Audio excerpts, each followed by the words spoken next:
నేను అని లేను అని చెబితేం చేస్తావు?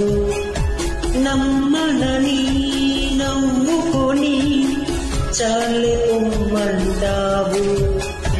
నీ మనసులోని ఆశగా నిలిచేది నేనని, నీ తనువులోని స్పర్శగా తగిలేది నేనని, నీ కంటి మై మరపులు నన్ను పోల్చుకుంటానని, తల ఆంచి నీ గుండెపై నా పేరు వింటానని నీకు చెప్పాల